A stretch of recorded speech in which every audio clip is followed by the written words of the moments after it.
Hoje nós estamos chegando à nossa penúltima mensagem da nossa série no Evangelho de Marcos. Nós iniciamos ainda no primeiro semestre, se não me engano, do ano passado. Estamos aí caminhando já mais de 1 ano e meio nessa mensagem. Nós dividimos em duas partes. A primeira foi a identidade do rei e a segunda metade, agora, nós estamos falando sobre a missão do rei. E para a nossa meditação hoje, eu gostaria de convidá-los a abrirem suas Bíblias em Marcos, capítulo 15. Nós leremos um texto um pouquinho mais extenso, do versículo 21 ao 47. Então, Marcos, capítulo 15, versículos de 21 a 47. Caso você não tenha sua Bíblia, a gente vai projetar. Hoje a gente só está com a projeção, né, nesse monitor aqui. A gente está com aqueles que não estavam na reunião, está sendo feita a substituição dos cabos. Então, por enquanto, a gente está sem esse daqui.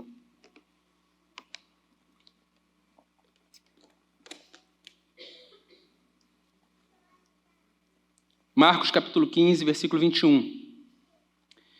E obrigaram Simão, Cireneu, que passava vindo do campo, pai de Alexandre e de Rufo, a carregar a cruz de Jesus.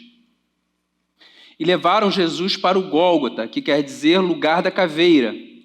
Quiseram dar-lhe para beber vinho misturado com mirra, mas Jesus não aceitou. Então o crucificaram e repartiram entre si as roupas dele, tirando a sorte, para ver o que cada um levaria. Eram 9 horas da manhã quando o crucificaram, e a inscrição com a acusação contra ele dizia: o rei dos judeus.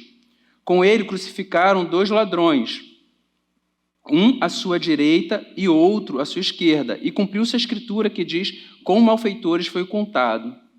Os que iam passando blasfemavam contra ele, balançando a cabeça e dizendo: você que destrói o santuário e em 3 dias o reedifica, salve a si mesmo, descendo da cruz. De igual modo, os principais sacerdotes com os escribas, zombando, diziam entre si: salvou os outros, a si mesmo não pode salvar. Que o Cristo, o Rei de Israel, desça agora da cruz para que vejamos e creiamos. Também os que com ele foram crucificados o insultavam. Chegando o meio-dia, houve trevas sobre toda a terra até as 3 horas da tarde. E às 3 horas, Jesus clamou em alta voz: Eloi, Eloi, lema sabactani. Isso quer dizer: Deus meu, por que me desamparaste? E alguns dos que estavam ali, ouvindo isto, diziam: vejam, ele chama por Elias. E um deles correu para embeber uma esponja em vinagre, e colocando-a na ponta de um caniço, deu-lhe de beber, dizendo: esperem, vejamos se Elias vem tirá-lo. Mas Jesus, dando um forte grito, expirou. E o véu do santuário se rasgou em 2 partes, de alto a baixo. O centurião, que estava em frente de Jesus, vendo que assim havia expirado, disse: verdadeiramente, este homem era o Filho de Deus. Estavam também ali algumas mulheres observando de longe. Entre elas estavam Maria Madalena, Maria, mãe de Tiago, o menor, e de José, e ainda Salomé. Quando Jesus estava na Galiléia, essas mulheres o acompanhavam e serviam. E além destas, havia muitas outras que tinham ido com ele para Jerusalém. Ao cair da tarde, por ser o dia da preparação, isto é, a véspera do sábado, José de Arimateia, ilustre membro do Sinédrio, que também esperava o reino de Deus, dirigiu-se ousadamente a Pilatos e pediu o corpo de Jesus. Mas Pilatos admirou-se de que ele já tivesse morrido. E tendo chamado o centurião, perguntou-lhe se havia muito que Jesus tinha morrido. Após certificar-se pela informação do comandante, cedeu o corpo a José.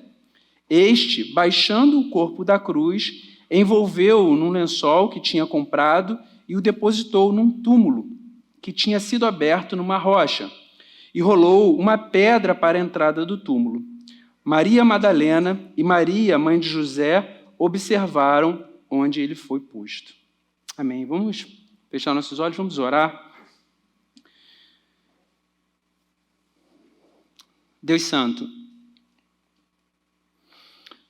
nós estamos diante de um texto que descreve aquilo que é o centro da nossa fé, o sacrifício, Deus, a morte expiatória de Jesus em nosso favor. Te pedimos, Deus, que o Teu Santo Espírito, Deus, possa falar conosco, Deus, de forma especial, Senhor. Que a grandeza, Senhor, da notícia revelada nas Sagradas Escrituras, que a grandeza, Senhor, desse registro histórico que transformou de uma vez por todas a nossa relação com o Senhor, que antes éramos Teus inimigos e agora fomos feitos filhos, Deus, pelo sacrifício de Jesus. Deus, nós te clamamos que o Senhor possa falar conosco, Deus. Fala conosco através da Tua palavra, Jesus. Deus, que o Senhor possa trazer clareza, possa trazer unção, Deus, vinda do alto, que seja o Senhor mesmo a falar conosco nesse momento. Deus, nós te suplicamos que o Senhor faça assim para a Tua glória, Pai. Amém, Senhor. Amém. Meus irmãos, conforme nós ouvimos do pastor Cristiano nas 2 últimas semanas, Cristo ele havia sido traído por um dos seus discípulos que estava naquele núcleo mais próximo, estava entre os 12 que mais caminhavam com ele. Certamente, apesar disso não representar uma surpresa para Jesus, porque Cristo já havia anunciado que ele seria traído, mas certamente deve ter sido doloroso ver tudo isso tomando forma diante dos seus olhos. Em seguida, Jesus foi preso, foi interrogado maldosamente pelo Sinédrio. Perguntas maliciosas que o tempo todo buscavam ocasião para que ele pudesse ser morto, pudesse ser martirizado.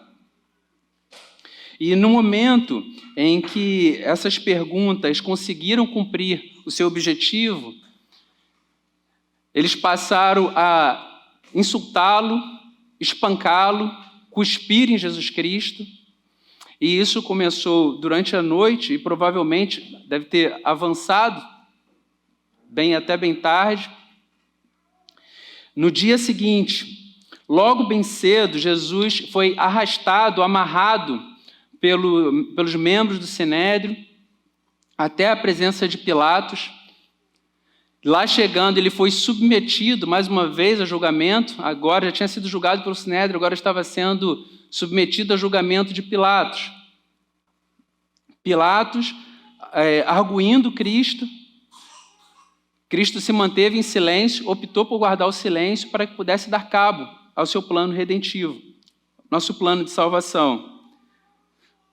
Só que antes de caminhar para a cruz, como o pastor Cristiano bem descreveu na última semana, Cristo foi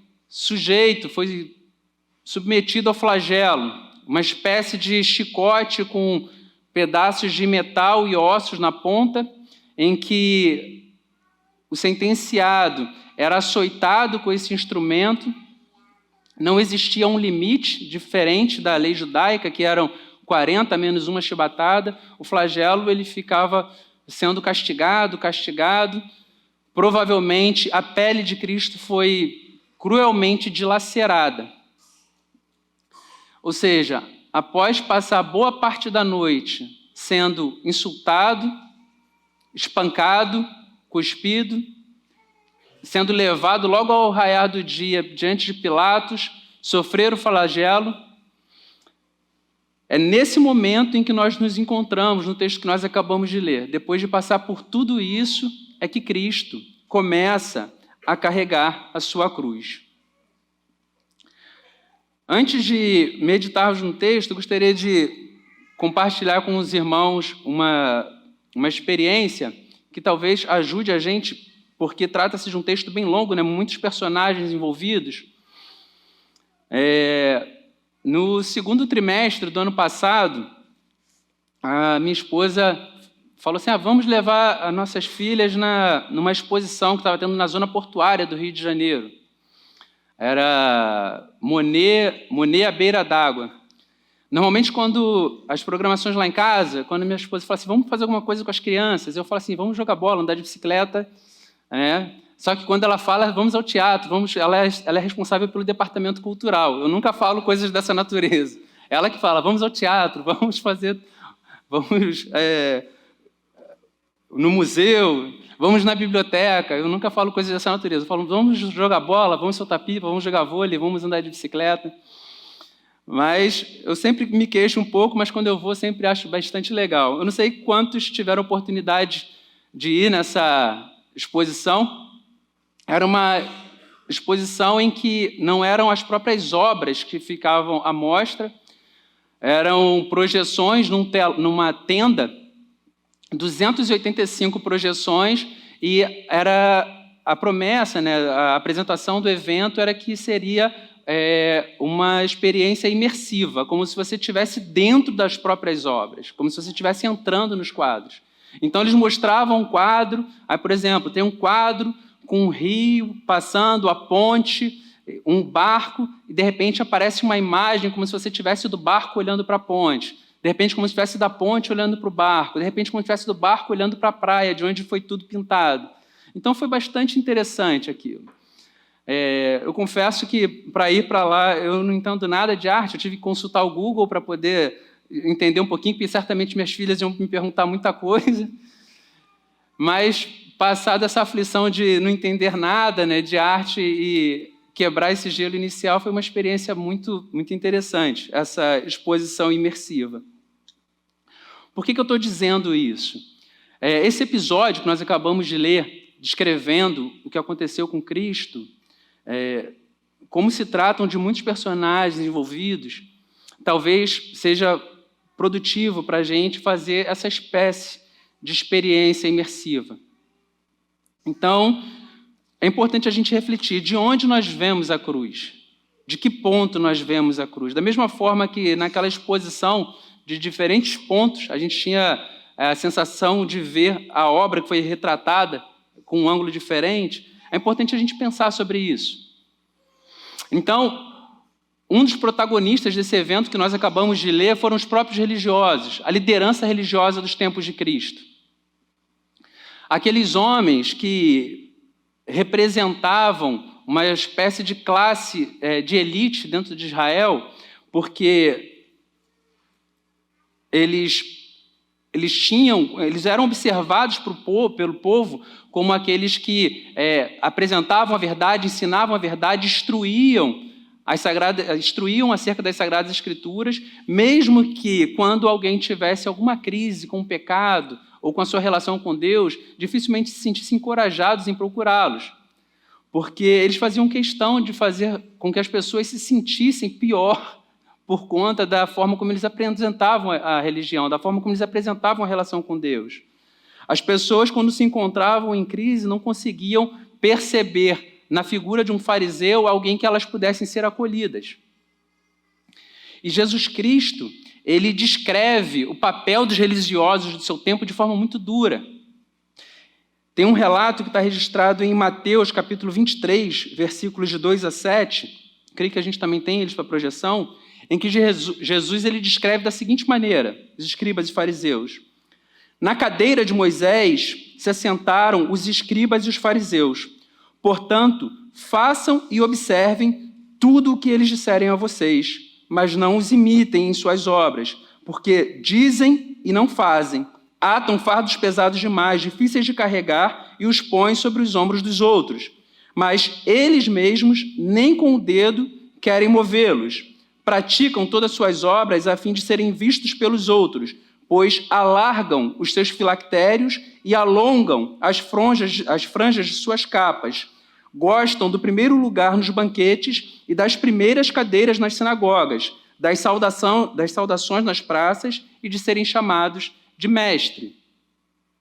Então, Jesus Cristo, ele se dirige ele descreve aqueles que eram os responsáveis por apresentar a palavra de Deus, por conduzir as sinagogas, por conduzirem os serviços no templo. Jesus Cristo os descreve exatamente dessa maneira. E ele fala que eles ainda alargavam os filactérios e as franjas das capas, simplesmente para poder serem vistos. Então, os filactérios eram porções das Escrituras que eles traziam amarrados em fitas de couro no braço e numa caixinha com uma porção das Escrituras na testa. As franjas eram para ser lembrados da santidade de Deus, que eles deveriam dar santidade. Então, era a franja na capa. Então, aquilo era um lembrete para o próprio líder religioso, para que ele pudesse se lembrar das Sagradas Escrituras e lembrar-se de andar em santidade. Só que eles fizeram aquilo de um acessório, um ornamento bem vistoso, para que as pessoas pudessem vê-los de longe e perceberem que eles estavam diante de um grande religioso. Só que quando Jesus Cristo começa a falar coisas dessa natureza, obviamente, aqueles homens não receberam muito bem. Então, é estabelecida uma relação de tensão entre Jesus e a liderança religiosa do seu tempo. Não porque Jesus estivesse predisposto a ser hostil àqueles homens, mas porque eles não estavam sendo ensináveis. Quando nós olhamos, por exemplo, para Nicodemos, em João capítulo 3, Nicodemos, quando ele se aproxima de Cristo com um coração moldável, quebrantado, Jesus Cristo o acolhe, apresenta ensino para Nicodemos. Só que, via de regra, não era isso que acontecia nos encontros entre Jesus e a liderança religiosa daqueles dias. Então, quando a gente olha para isso, a gente percebe que o ponto acerca do qual aqueles homens olhavam para a cruz não era como um local de salvação, de expiação, mas era como o local perfeito para ser eliminada uma ameaça. Jesus Cristo não era uma pessoa bem-vinda nas sinagogas. Jesus Cristo não era alguém que era visto com bons olhos nas praças, porque aqueles homens não ocupavam simplesmente uma posição religiosa. Existia um status social acompanhando tudo aquilo que eles representavam dentro de Israel. Como Jesus descreve, eles gostavam de participar dos banquetes, gostavam de ser saudados. Então, se uma pessoa começa ali a confrontar e alfinetar tudo o que eles falam, obviamente isso ia começar a roer a imagem daquelas pessoas. Então, aqueles homens, eles não veem com muita simpatia a figura de Cristo. Então, eles começam a apressar o que está acontecendo para que Jesus Cristo seja empurrado o quanto antes para a cruz. Então, todo esse processo de açoite, de esbofeteamento, de cusparadas em cima de Jesus Cristo, nós precisamos refletir a partir do nosso elemento humano. Imagine aquele cidadão ou aquela cidadã que é uma pedra no seu sapato, que é um desafeto no seu ambiente de trabalho, que é um desafeto na vizinhança. Quando ele se dá mal, não precisa ninguém confessar, mas vem aquele gostinho, né? Mereceu, né, gente? Porque nós somos pecadores. Só que aqueles homens, eles não simplesmente assistiam o que estava acontecendo com Jesus Cristo, mas eles tinham influência o suficiente para poder colocar Jesus Cristo na posição de ser crucificado. E é isso que eles fazem. Eles começam a empurrar Jesus Cristo até aquele momento. Então, quando a gente olha para a figura daqueles religiosos, a forma como eles enxergavam a cruz era a forma como alguém que entende o discurso de Cristo dizendo: eu não vim a esse mundo para servir. Perdão, eu não vim a esse mundo para ser servido, mas para servir. Aquele que quiser ser o maior entre todos, faça-se o menor. Aprendei de mim, que sou manso e humilde de coração. Então, discursos dessa natureza não combinavam com pessoas que queriam exercer domínio sobre a nação de Israel. Então, existia um grande ímpeto no coração daqueles homens em fazer com que aquela ameaça se tornasse um fato o quanto antes. E quando a gente olha para o que aconteceu naqueles dias, a partir daqueles religiosos em Israel, nós precisamos extrair o princípio e entender que não é muito diferente do que pode acontecer em alguns momentos. A gente percebe, mesmo em nossos dias, pessoas que passam a amar tanto a influência, o poder, o fascínio que exercem no imaginário de uma determinada coletividade, que começam a se empenhar para silenciar cada vez mais Cristo e colocar sua própria voz em primeiro plano. Tratar a cruz como uma ameaça. Tratar a cruz como sendo uma mensagem que deve ser colocada cada vez mais em segundo plano, em segundo lugar. Ambientes em que, se a pessoa apresentar o interesse por buscar a interpretação correta das Sagradas Escrituras, ela é acalentada com a ideia de que não se preocupe com isso. Basta seguir o que eu estou falando. É o que Deus te revela. É um grande esforço para silenciar aquilo que Jesus tem a dizer. Então, aqueles homens, eles começam a tratar Jesus de uma forma como se eles fossem os portadores da verdade, só que aquilo que eles falam não condiz com a verdade encarnada, não condiz com a figura do próprio Jesus.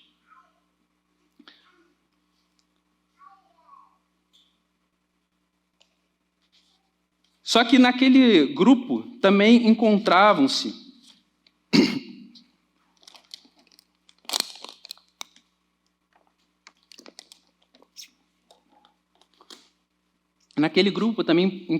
aqueles que estavam passando pelo caminho, aqueles que circulavam na região, porque certamente naqueles dias, como aproximava-se a Páscoa, a cidade estava muito movimentada, pessoas iam para a cidade, para Jerusalém, para poder participar das festividades de Páscoa.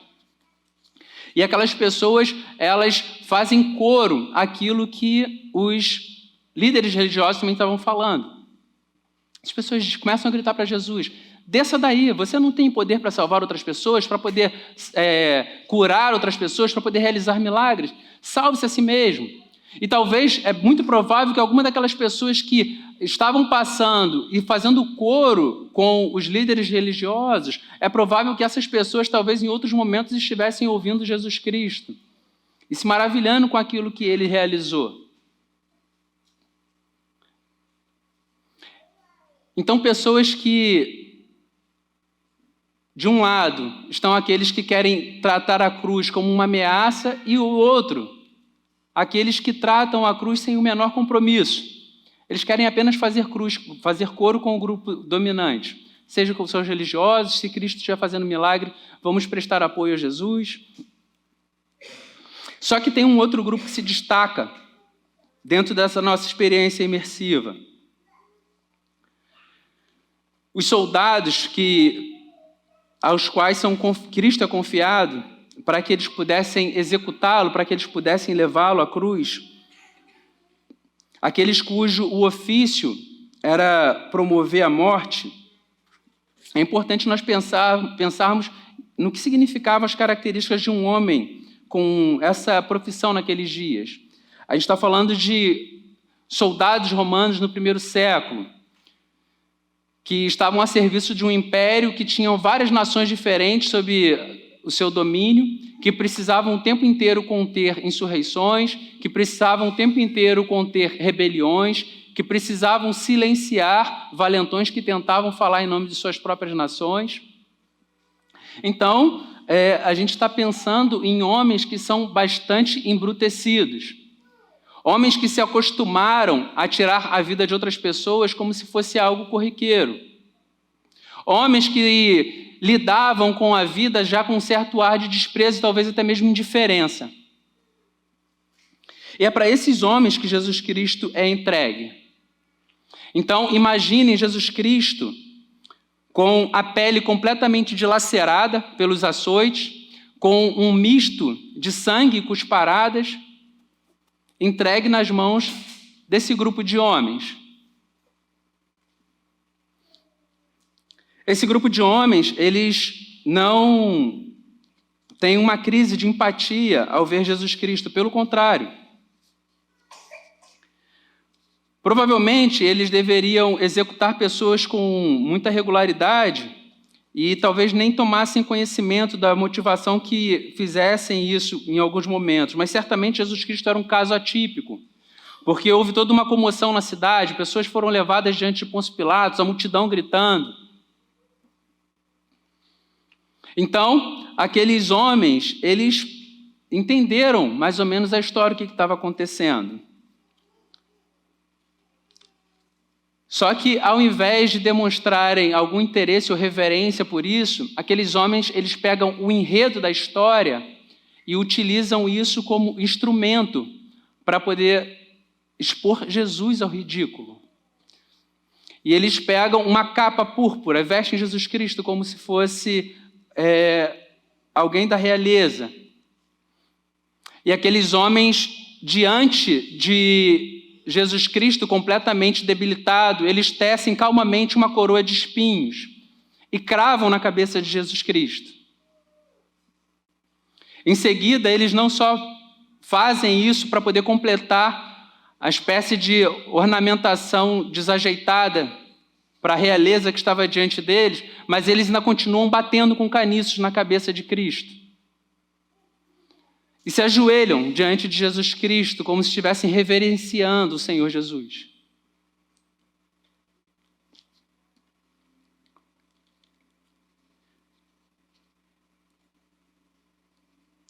São homens acostumados a promover a morte. Eles perderam o interesse pela vida. Homens acostumados a promover a morte, que não têm interesse pela vida, não têm interesse pela esperança, por vezes eles vão tratar Cristo de forma ridícula, de forma que chega a ser até um tanto quanto tosca, para tentar fazer com que toda a narrativa se torne uma grande besteira. E aqueles homens fazem isso de forma muito cruel. Só que isso não deve trazer espanto ao nosso coração. Como eu falei, trata-se de uma experiência imersiva. Existem pessoas, cada grupo de pessoas vai olhar para Cristo de uma determinada maneira. Há alguns anos atrás, um grupo de humoristas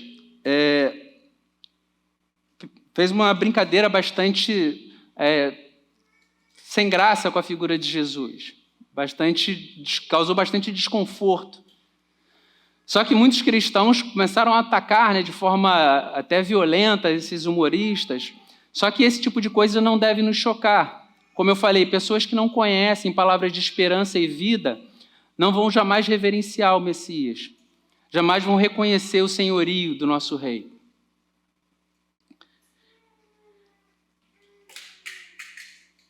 Só que, dentro dessa experiência imersiva, tem um outro homem, que ele nos é apresentado logo no início do nosso texto, que é Simão Cirineu.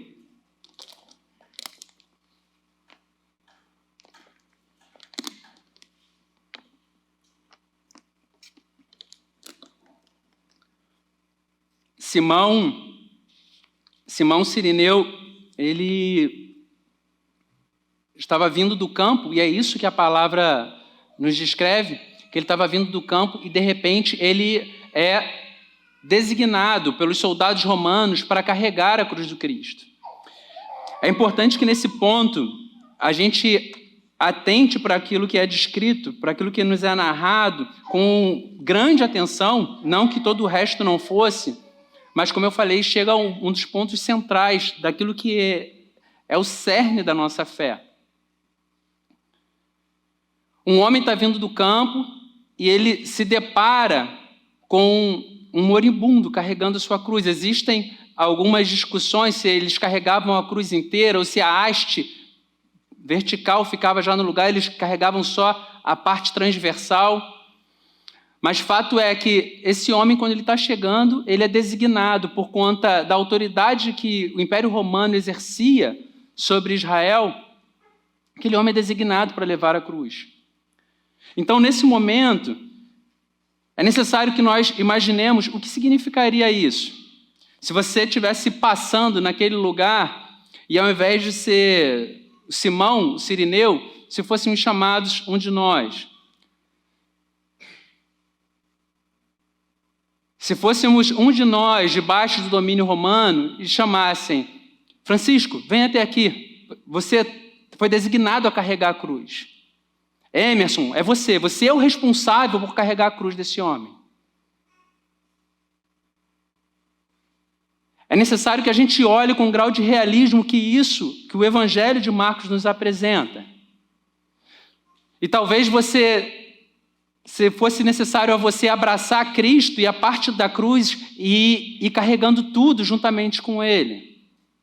Ou talvez Ele fosse cambaleando ao seu lado enquanto você carrega o pedaço de madeira da parte transversal da cruz. E se nessa experiência imersiva os religiosos olhavam e viam a ameaça, e os soldados olhavam e viam simplesmente mais uma parte do trabalho a ser executada, agora você que está ali carregando uma parte da cruz, você olha e você vê todo mundo olhando para você. Você vai caminhando e você começa a olhar as pessoas insultando Jesus Cristo. E você está bem próximo a Ele. E as ofensas parecem que estão dirigidas a você, porque você está bem pertinho dele. E as pessoas vão cuspindo em cima de Jesus Cristo. E você começa a receber respingos das cusparadas, porque você está bem próximo a Jesus Cristo. E ele tropeça e cai porque ele não tem forças para poder levantar. Ele poderia realizar um milagre como realizou tantos. Fez um praticamente adolescente vencer um gigante num combate.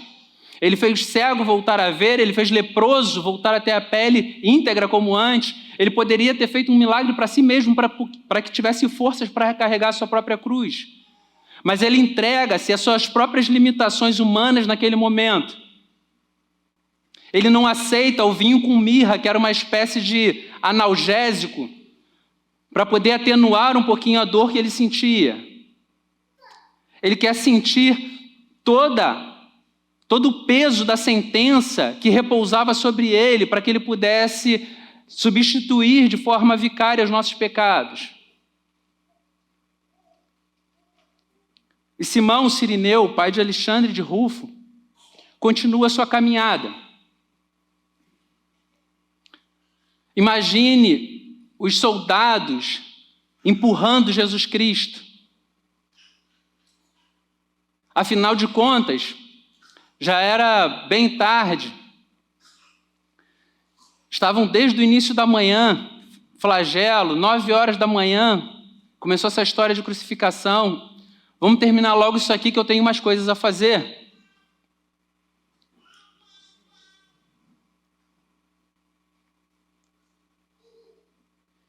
Quando a gente olha para essa história, a gente começa a perceber o peso de estar próximo à cruz de Cristo.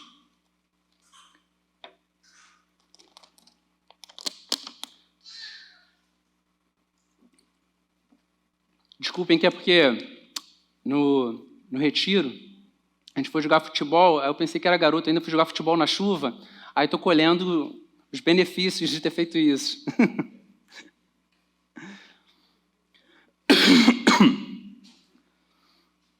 Então, quando a gente olha para aquilo que aconteceu com o Simão, a gente começa a pensar sobre o que representa viver essa experiência imersiva de olhar para a cruz sob a ótica daqueles que estão ao lado do Salvador, aqueles que estão ao lado de Jesus Cristo.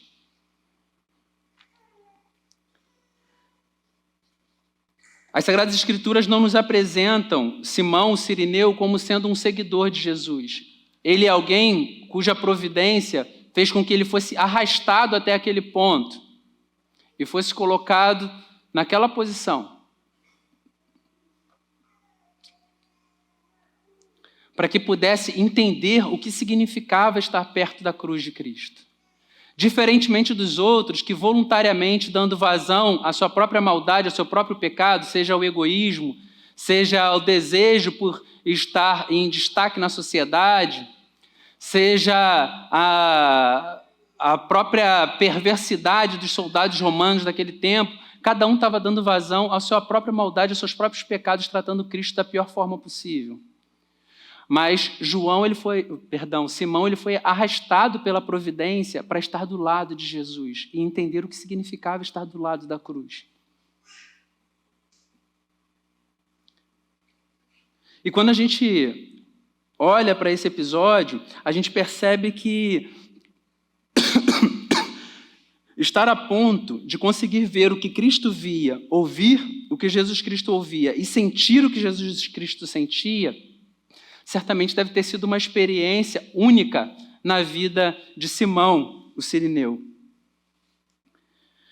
Porque imagine se fôssemos nós, naquele episódio, sabendo aquilo que nós sabemos hoje, imagine o que é trilhar o caminho até o Gólgota, sabendo que tudo aquilo estava sendo feito por amor a mim e a você. Imagine que aquelas cusparadas, os açoites, o caniço, a cruz de espinhos, a coroa de espinhos, o deboche dos soldados, o flagelo, tudo isso era por amor a mim e a você.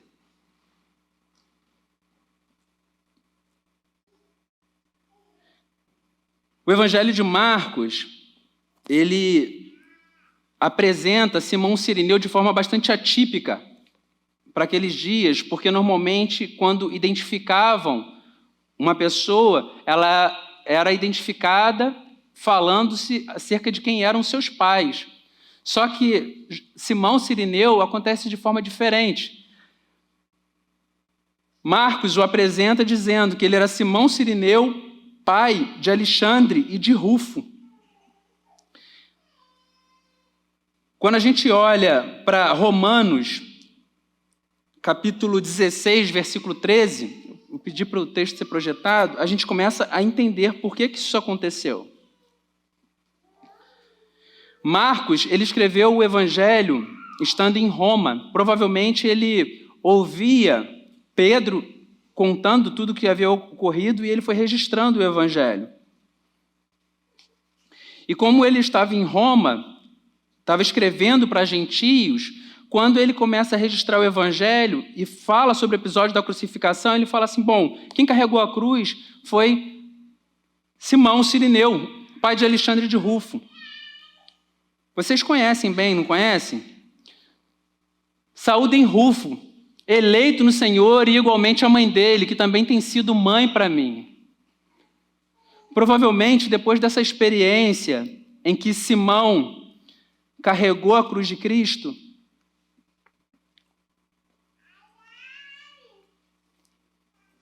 e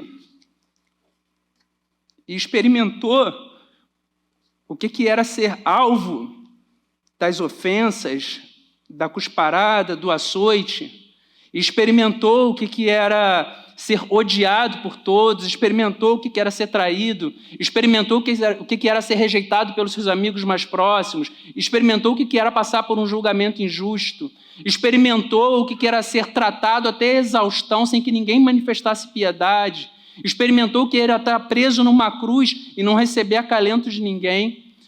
Depois de ter experimentado tudo isso, Simão Cirineu foi andando do lado dele e recebendo tudo isso a reboque junto com Jesus Cristo. E aquela experiência provavelmente marcou de tal forma Simão Cirineu que ele se apaixonou por essa mensagem.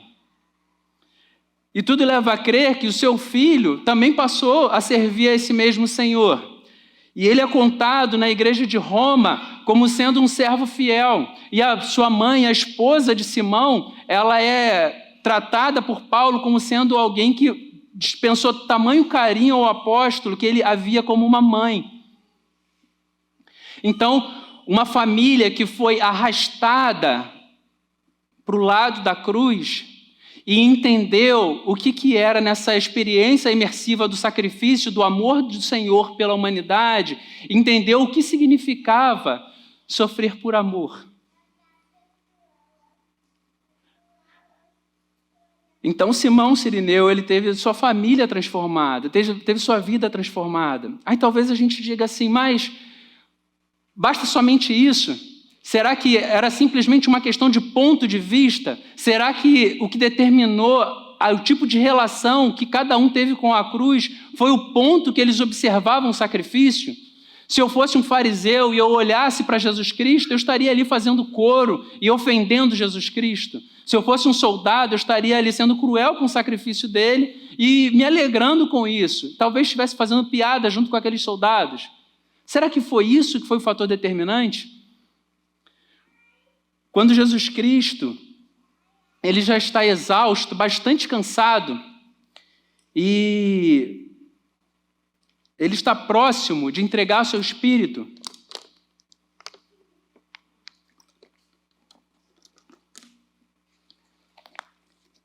Ele diz, Eloi, Eloi.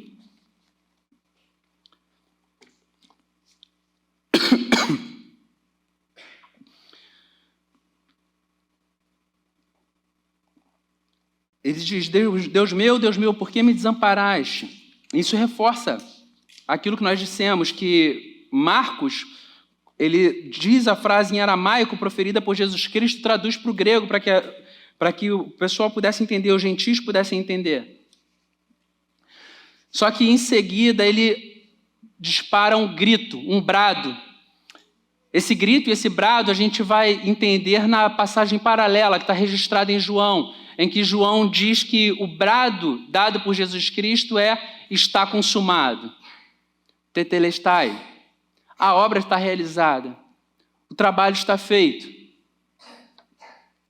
Só que quando Jesus Cristo, ele profere esse brado, ele dá esse grito e entrega o seu espírito, um centurião que estava ao seu lado, que estava diante dele, estava acostumado a ver crueldades, tal como os soldados que o executaram, aquele centurião olha para Jesus Cristo e diz, verdadeiramente esse era um filho de Deus.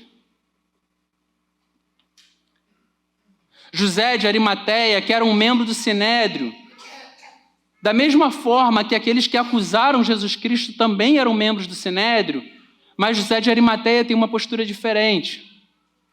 José de Arimateia, ele ousadamente, é dessa forma que as Sagradas Escrituras descrevem, ele se coloca diante de Pôncio Pilatos e pede o corpo de Jesus Cristo para que possa sepultá-lo. E o sepulta de forma honrosa, compra um lençol, envolve o corpo de Cristo e coloca numa cova nova, numa sepultura nova, cavada numa pedra.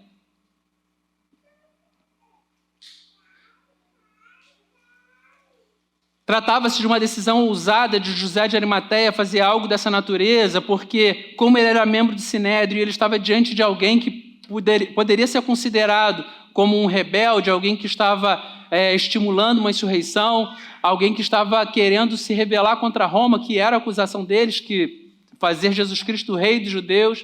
José de Arimateia vai lá e, mesmo sendo membro do Sinédrio, pede o corpo.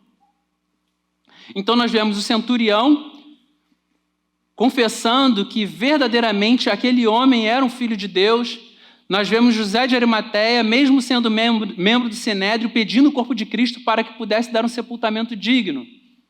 Então esses homens, eles rompem a teoria de que o ponto de onde se observa a cruz era aquilo que definiria. Mas, misteriosamente, o coração de alguns homens e mulheres são arrastados para o mesmo lugar em que estava Simão Cirineu. O mesmo sol, como já disse alguém no passado, o mesmo sol que amolece a cera faz endurecer o barro. Estavam ali todos diante do mesmo evento. Alguns blasfemavam e zombavam. Outros batiam no peito e lamentavam a morte do seu Messias, a morte do Salvador. Meus irmãos, é importante que nós encaremos com muita seriedade um episódio como esse que nós acabamos de ler. Porque nós precisamos entender que se o nosso coração, um dia, ele foi arrastado para perto da cruz, e nós passamos a olhar para essa narrativa com os olhos diferentes daquilo que outras pessoas que ouvem essas mesmas coisas conseguem se manter indiferentes, não é porque nós somos mais hábeis intelectualmente, porque somos mais perspicazes para poder interpretar uma mensagem. Não. Foi simplesmente porque o Espírito Santo escolheu fazer com que essa mensagem se tornasse clara diante dos seus olhos. Então faz-se necessário que nós vivamos a nossa relação com Deus honrando o amor que Ele dispensou a mim e a você. É necessário que a gente comece a olhar para os nossos próprios pecados, que por vezes se comparam mais a comportamentos mimados, coisas que a gente nos deixa enredar como se fossem muito difíceis da gente se desvencilhar, mas que na verdade falta um compromisso real com aquele que entregou a vida em nosso favor. Obviamente o cristianismo ele não é a religião da performance. O desempenho que deveria ser colocado em prática foi realizado por Jesus Cristo na cruz do Calvário. Mas é importante que nós tratemos a narrativa, a descrição daquilo que nós acabamos de ouvir nessa noite como sendo um fato real histórico. Não como sendo uma mensagem que, em alguns momentos, ela vai trazer uma espécie de analgésico para a nossa consciência. Vai nos anestesiar das lutas e adversidades dos dias nos quais nós vivemos. É importante que a gente olhe para a cruz de Cristo, entendendo todo o peso do sacrifício feito por Cristo em nosso favor. Que nós repassemos o trajeto feito por Simão Cirineu junto com Jesus Cristo, dentro da nossa própria mente, dentro do nosso próprio coração, no nosso momento devocional. E quando nós chegarmos diante da cruz e ouvirmos de Cristo o está consumado, nós sermos tomados pelo senso de privilégio de ouvi-lo dizer que foi por amor por mim e por você. E que isso possa nos fazer desejar viver vidas bonitas para poder glorificar o nome do Senhor. Que isso nos faça olhar para o outro com mais misericórdia, sabendo que é impossível dizermos que amamos ao Senhor sem amar aquele por quem Ele morreu. Faz-se necessário que aquilo que às vezes a gente encara como sendo o nosso dever de casa, como sendo nossa obrigação diária, a gente encare como um prazer, que é ter o contato com as Sagradas Escrituras. E que ao termos contato com ela, e nos familiarizando com aquilo que está aqui registrado, nós examinemos o nosso próprio coração para que nós não façamos disso aquilo que os fariseus e os escribas faziam. Que isso não seja instrumento para que nós possamos usar como um acessório de ostentação diante daqueles que estão iniciando a caminhada na fé. Mas que nós entendamos isso como ferramenta para que possamos melhor servir aqueles que a providência colocar no nosso caminho. Eu gostaria de convidá-los a orar. Eu confesso que o contato com esse texto, durante essa semana, falou muito comigo.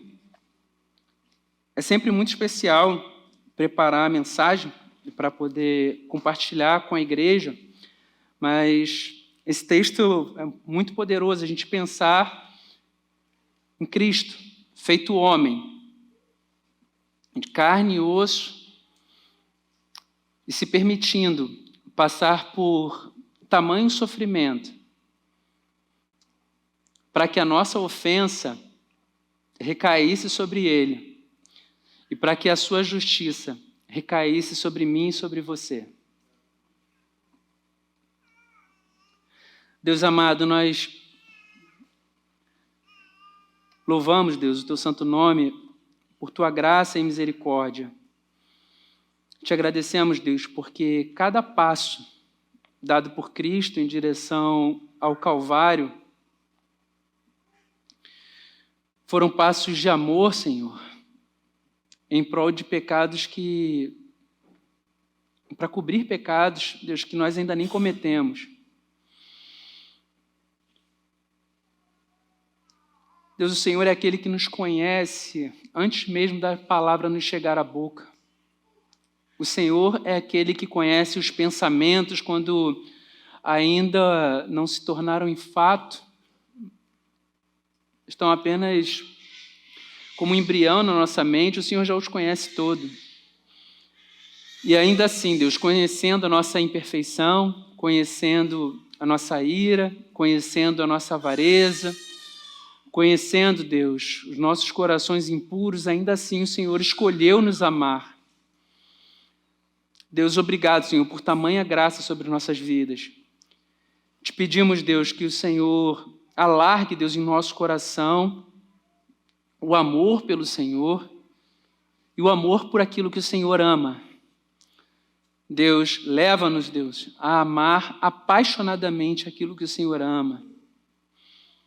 Leva-nos, Deus, a rejeitar com a maior repulsa aquilo que o Senhor odeia. Deus, e assim sendo, Senhor, que possamos viver vidas que glorifiquem o Teu nome. Deus, por onde quer que andarmos. Deus, em nome de Jesus Cristo, nós te oramos, Senhor. Amém. Amém.